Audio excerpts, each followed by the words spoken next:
Hi dear student, मैं आपका Saqib sir. आज मैं आपको जो आपके सीबीएसई बोर्ड एग्ज़ाम में चैप्टर आने हैं उन चैप्टरों की समराइज़ यानी जो याद रखने वाले बिंदु हैं वो हर चैप्टर के समझाने की कोशिश करूंगा। इसी में पहला चैप्टर हम लेते हैं सत्ता की साझेदारी। ये लोकतांत्रिक वाली जो किताब है आपकी, उसका पहला चैप्टर है। इसमें सत्ता की साझेदारी यानी सत्ता में किस तरह की साझेदारी होती है उसके बारे में बताया गया। इसमें एक तो बेल्जियम की कहानी बताई गई। तो इसमें मेन याद रखने वाले पॉइंट्स जो हैं वो इस प्रकार हैं। एक तो सत्ता की साझेदारी चैप्टर में बेल्जियम की कहानी बताई गई है। ठीक है, इसमें क्या है, सत्ता में साझेदारी का विचार स्वाभाविक रूप से लोकतंत्र से जुड़ा हुआ है।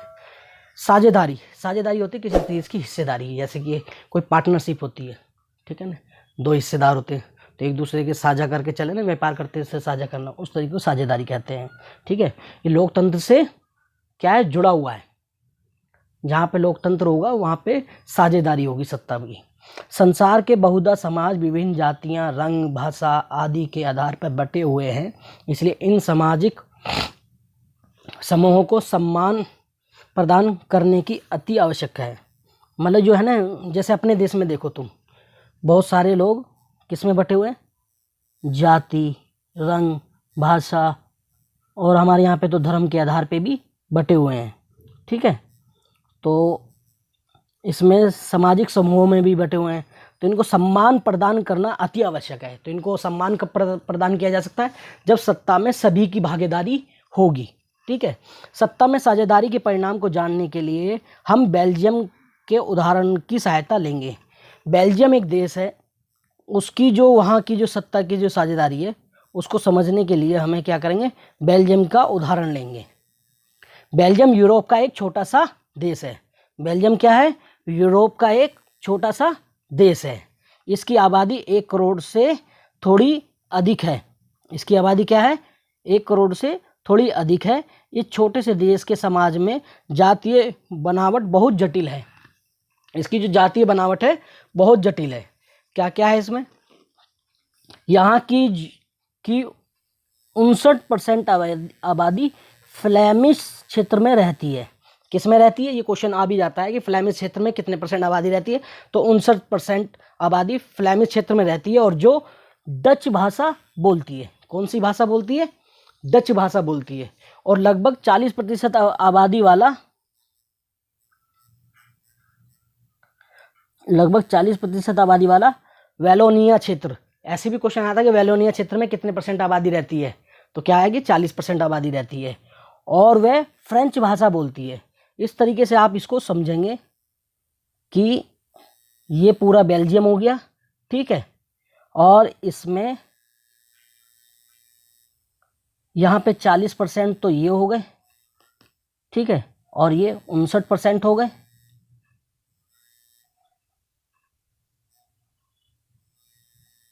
अब जाओ, ठीक है, और 1% यहाँ पे जर्मन रहते हैं, 1% जर्मन भाषी रहते हैं। ठीक है,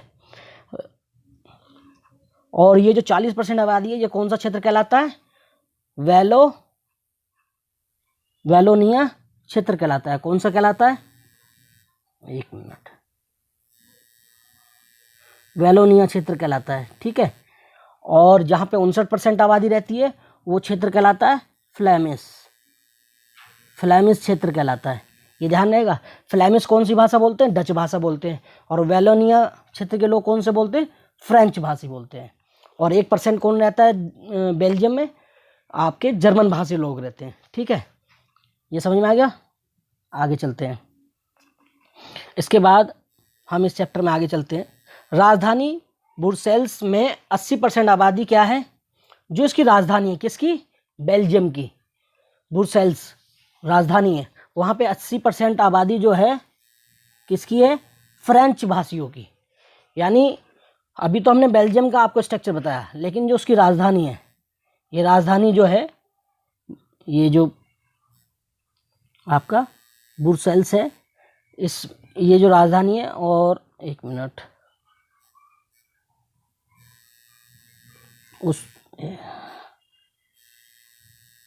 ये 80% आबादी ब्रुसेल्स में जो रहती है और वो क्या बोलती है, फ्रेंच भाषा बोलती है। कौन सी भाषा बोलती है?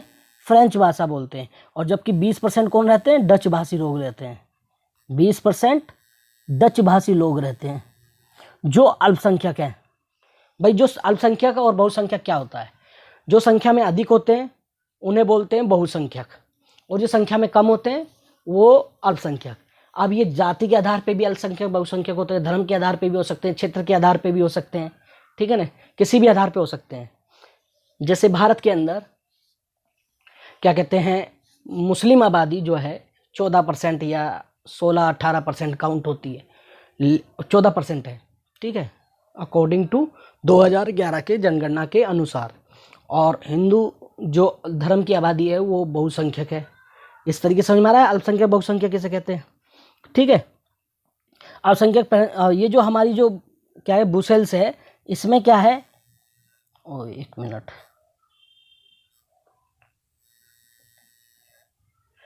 इसमें जो यहाँ पे ये 80% जो आबादी है वो तो है किसकी? फ्रेंच भाषी, जो फ्रेंच भाषा बोलते हैं। और 20% आबादी जो है वो है उसकी क्या कहते हैं, आपकी डच भाषी लोगों की, ठीक है। तो ये अल्पसंख्यक हो गए ना राजधानी में, ये समझ में आ गया। लोग तुलनात्मक रूप से ज़्यादा समृद्ध और ताकतवर हैं, लेकिन जो फ्रेंच डच भाषी जो लोग हैं, जो ये वाले जो लोग हैं, ये जो हैं पैसे वाले हैं, समृद्ध हैं, ताकतवर हैं और बहुत है बाद में बाद में जाकर आर्थिक विकास और शिक्षा का लाभ पाने वाले डच भाषी लोगों को इस स्थिति से नाराजगी थी। क्या था कि बाद में जाने आर्थिक विकास और शिक्षा का लाभ पाने वाले डच भाषी लोगों को इस स्थिति से नाराजगी थी। इसके चलते 1990 से 1960 के दशक में फ्रेंच और डच बोलने वाले समूहों के बीच तनाव बढ़ने लगा। इस चीज़ को लेकर तनाव बढ़ने लगा और डच भाषी लोग देश में बहुमत में थे, परंतु राजधानी ब्रुसेल्स में अल्पमत में थे। वैसे तो वो क्या थे कि बहुसंख्या में थे, लेकिन जो राजधानी थी जैसे दिल्ली है, दिल्ली में वो कम संख्या में हों, इस तरीके से उनकी ब्रुसेल्स समझ में आ रही है ना भारत और उसमें। तो वैसे तो वो संख्या में ज़्यादा थे लेकिन राजधानी में वो कम थे, तो लेकिन इससे क्या होता था, वे वहाँ पे अल्पमत में आ जाते थे।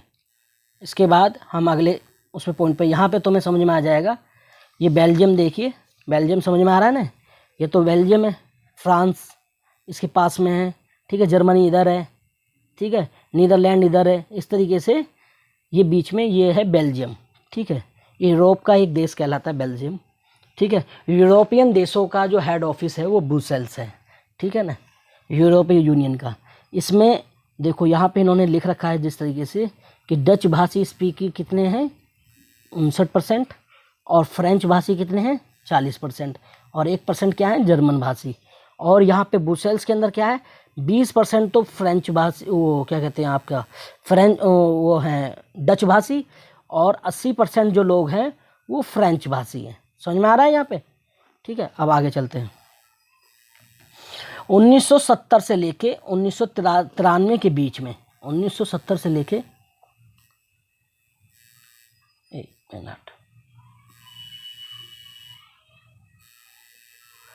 1970 से लेके 1993 के बीच में बेल्जियम ने अपने संविधान में 4 संशोधन इसलिए किए ताकि देश में किसी को बेगानापन का एहसास ना हो और सभी मिलजुल कर रह सकें। समझ में आ गया ये पॉइंट, ठीक है। उन्होंने अपने संविधान में संशोधन कर दिए। वो 4 संशोधन जो कदम उठाए गए वो कौन कौन से थे वो यहाँ पे लिख रखे हैं। नंबर 1, केंद्र सरकार में डच व फ्रेंच भाषी मंत्रियों की संख्या समान होगी। जो उसकी सेंट्रल गवर्नमेंट होगी, जैसे इस समय क्या कहते हैं इनका क्या था, केंद्र सरकार जो केंद्र सरकार बनेगी, जो सभी राज्यों के ऊपर बनेगी, उसमें जो मंत्रियों की संख्या होगी दोनों की, जैसे जो संख्या में कम है उसकी और जो संख्या में ज़्यादा है उनके मंत्रियों की संख्या जैसे 100 होगी तो 50 फ्रेंच भाषी होगी, 50 डच भाषी होगी सेंट्रल गवर्नमेंट में, ठीक है। दूसरा कदम क्या उठाया, केंद्र सरकार की अनेक शक्तियाँ देश के 2 इलाकों की क्षेत्रीय सरकार को दी गई। केंद्र सरकार की अनेक शक्तियाँ देश के 2 इलाकों के क्षेत्रीय सरकार को दी गई। यहाँ पे केंद्र की जो अनेक शक्तियाँ वो 2 क्षेत्रीय इलाकों को दे दी गई। ब्रुसेल्स में अलग सरकार है, इनकी राजधानी में अलग सरकार है। इसमें दोनों समुदाय को समान प्रतिनिधित्व दिया गया, क्योंकि ब्रुसेल्स में क्या था 20% और 80% का अंतर था ना, तो वहाँ पे दोनों को समान अधिकार दिया गया। इसके बाद चौथा पॉइंट है इसमें, सामुदायिक सरकार का निर्माण, इसका चुनाव संबंधित भाषा के लोगों के द्वारा होता है। इस प्रकार सरकार के पास सांस्कृतिक और शैक्षणिक तथा भाषा संबंधी शक्तियाँ हैं। जो सामुदायिक सरकार थी, ऐसा क्वेश्चन आता है कि सामुदायिक सरकार की स्थापना कहाँ हुई, तो वो सामुदायिक सरकार की स्थापना कहाँ हुई, बेल्जियम में हुई। ठीक है, ये क्वेश्चन आ जाता है, इसको ध्यान रखना। तो इस तरीके से हमने बेल्जियम को समझ लिया। अब इसमें श्रीलंका की कहानी को समझते हैं। श्रीलंका ये कहाँ पर है, भारत के दक्षिण में, हिंद महासागर के अंदर क्या है, श्रीलंका देश है। ठीक है, श्रीलंका और भारत को जोड़ने वाला जो जल संधि है उसको क्या कहते हैं, पाक जल संधि। क्या कहते हैं उसको, पाक जल संधि, ये ध्यान रखना। ठीक है ना, तमिलनाडु के किनारे से और श्रीलंका तक जाने बीच में जो पानी का रास्ता है हिंद महासागर के अंदर, वो क्या है, पाक जल संधि। ठीक है, अब श्रीलंका की कहानी हम यहाँ से शुरू करते हैं। ठीक है, श्रीलंका एक द्वीपीय देश है। द्वीप किसे कहते हैं ये बताओ। द्वीप वह स्थान होता है जिसके चारों तरफ पानी हो, समुंदर हो, तो वो क्या कहलाता है, द्वीप। जैसे हमारे पास कई सारे द्वीप हैं, एक बंगाल की खाड़ी के अंदर क्या है, अंडमान निकोबार द्वीप समूह है। कहाँ पर है ये, बंगाल की खाड़ी में। ठीक है, और अरब सागर में जो है लक्षद्वीप समूह है। अरब सागर में कौन से हैं, लक्षद्वीप समूह। ठीक है, तो वह स्थान जिसके चारों तरफ समुद्र हो, पानी हो, वो क्या कहलाता है, द्वीप कहलाता है। ठीक है, जो भारत के दक्षिणी तट से कुछ किलोमीटर की दूरी पर है। ठीक है, आगे चलते हैं। इसकी आबादी 2 करोड़ है। दक्षिण एशिया के अन्य देशों की तरह श्रीलंका की आबादी भी कई जातीय समूहों के लोग हैं। जैसे भारत के अंदर अलग अलग जाति समूह के लोग हैं, इसी तरीके से कहाँ पर, श्रीलंका में भी अलग अलग जाति समूह के लोग रहते हैं। 1948 में श्रीलंका को स्वतंत्र राष्ट्र बना। हमारी स्वतंत्रता कब मिली थी हमें, 15 अगस्त 1947 को। कब मिली थी, भारत आज़ाद कब हुआ था, 15 अगस्त सन 1947 को। और श्रीलंका कब आज़ाद हुआ, 1948 में। श्रीलंका स्वतंत्र कब हुआ, 1948 में। ठीक है, ये याद रहेगा तुम्हें।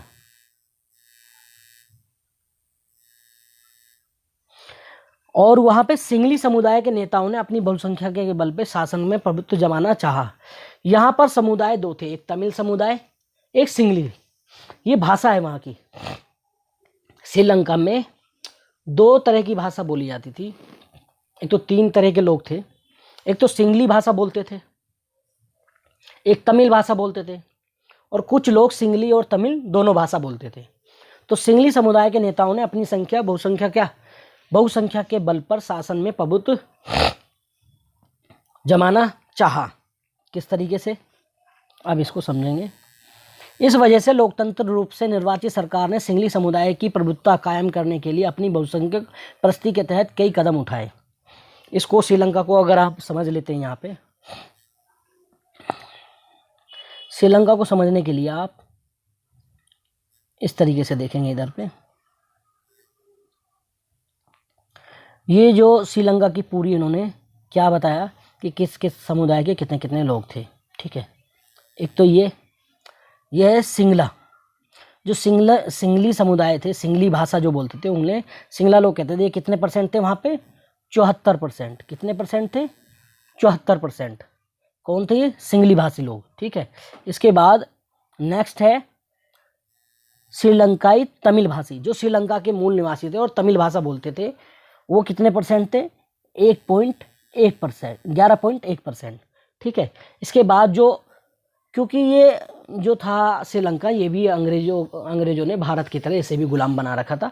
ये उनका एक उपनिवेश था। कौन, श्रीलंका। और यहाँ पे चाय की खेती ज़्यादा होती थी, तो यहाँ से तमिलनाडु से लोगों को गरीब लोगों को, किसानों को, मजदूरों को इकट्ठा करके अंग्रेज कहाँ ले जाते थे? श्रीलंका ले जाते थे और वहाँ पे उनसे बगानों में उनमें काम कराया करते थे, मजदूरी कराया करते थे। तो ये उस समय के लोग वहाँ पे गए हुए थे। तो इंडियन तमिलनाडु के जो लोग, तमिल भाषी लोग जो वहाँ गए हुए थे, वो कितने थे? 1.2%। कितने परसेंट थे? 1.2%। समझ में आ गए? ये तीसरा होगा। चौथा, वहाँ मुस्लिम कितने थे? मुस्लिम वहाँ पे थे 9.3%। कितने थे? 9.3%। ठीक है।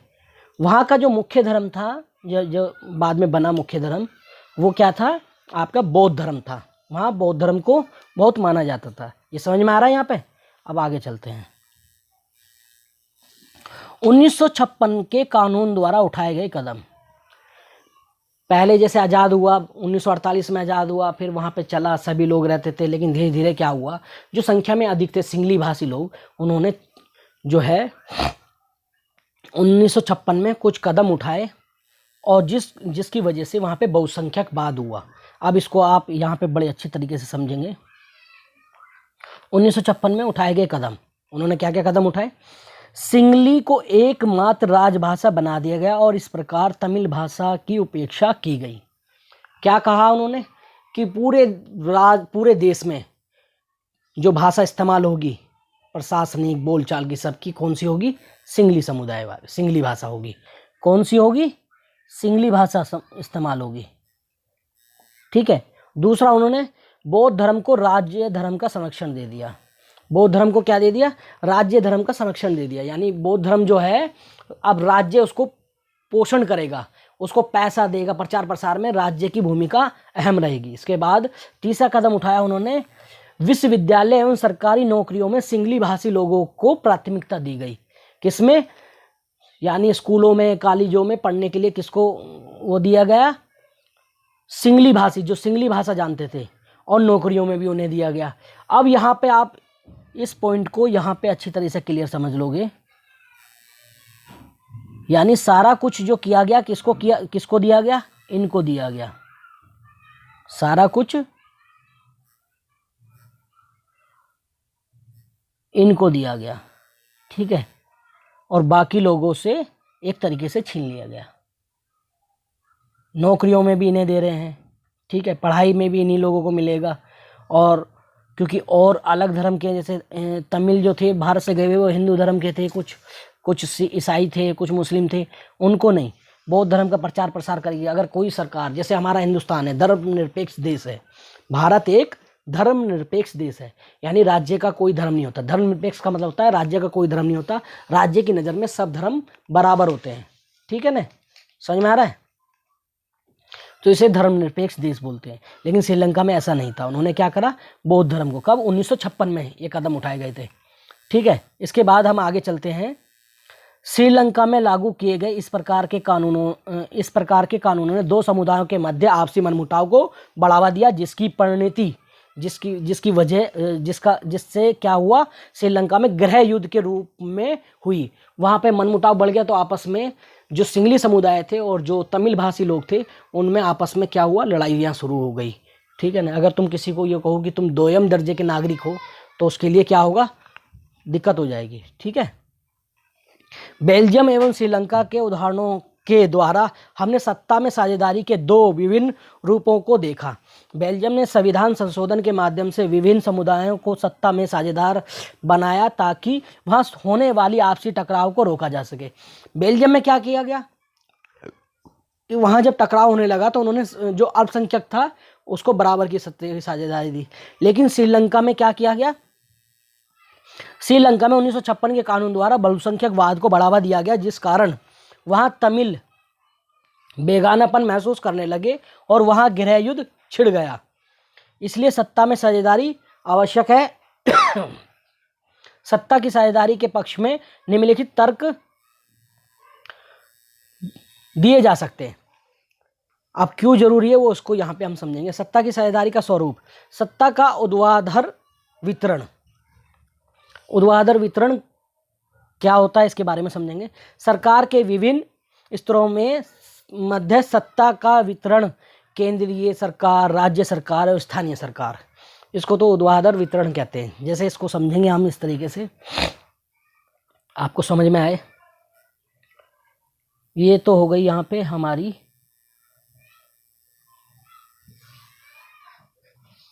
या इस तरीके से, एक मिनट,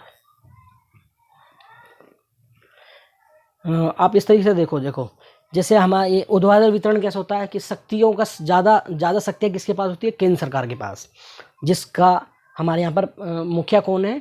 प्राइम मिनिस्टर होता है। जैसे श्री नरेंद्र मोदी प्रधानमंत्री है देश के, तो केंद्र सरकार उनके पास, समझ गए ना? इस तरीके से समझ में आएगा। राज्य सरकार आपके जैसे केजरीवाल है ना राज्य सरकार के, हमारे चीफ मिनिस्टर कौन है? केजरीवाल, ठीक है। तीसरा है स्थानीय निकाय होते हैं जैसे एमसीडी, समझ में आ गया? तो ये इस तरीके से ऊपर से नीचे की ओर आ रहा है, इसको हम इस तरीके से समझेंगे, ठीक है। यहाँ पे केंद्र सरकार ऊपर वाले में, फिर यहाँ पे राज्य सरकार हो गई, ठीक है, और नीचे आपकी स्थानीय सरकार। ये हमारा ऊपर से शक्तियाँ कहाँ को आ रही है? नीचे को आ रही हैं, ठीक है ना? तो ये 3 स्तर हो गए। इसके बाद ये क्या हो? ऊर्ध्वाधर वितरण, ठीक है। गले में पता नहीं क्या हुआ, वीडियो ऑन नहीं थी, ऑन थी, कोई नहीं, चल गई। कार्यपालिका कानून का क्रियान्वयन, मंत्रिपरिषद, प्रधानमंत्री, मंत्रिपरिषद, नौकरशाही, ये क्या है? कानून को लागू करने वाली कार्यपालिका। न्यायपालिका कानून की व्याख्या, कानून को डिटेल से बताने वाली, सही गलत है, संविधान के अनुसार है नहीं है, इसका निर्णय करने वाली, ठीक है ना। सर्वोच्च न्यायालय, मुख्य न्यायालय और अन्य जिला न्यायालय और सत्र न्यायालय, ये सभी क्या है? ये जो है शक्ति का जो है सत्ता का क्या है? क्षेत्रीय वितरण है। समझ में आ गया? अब आगे चलते हैं। सत्ता की साझेदारी की आवश्यकता क्यों थी? सत्ता की साझेदारी की आवश्यकता, इसको समझेंगे।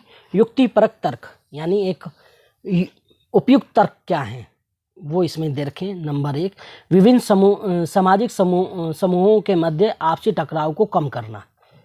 जो जैसे कि श्रीलंका में तुमने देखा किस तरीके से उन्होंने एक तरफा फैसला कर लिया और वहाँ पे टकराव होने लगे, तो वहाँ पे तो गृह युद्ध छिड़ गया। लेकिन बेल्जियम ने उस टकराव को क्या किया कि वह एक सामुदायिक सरकार बना दी।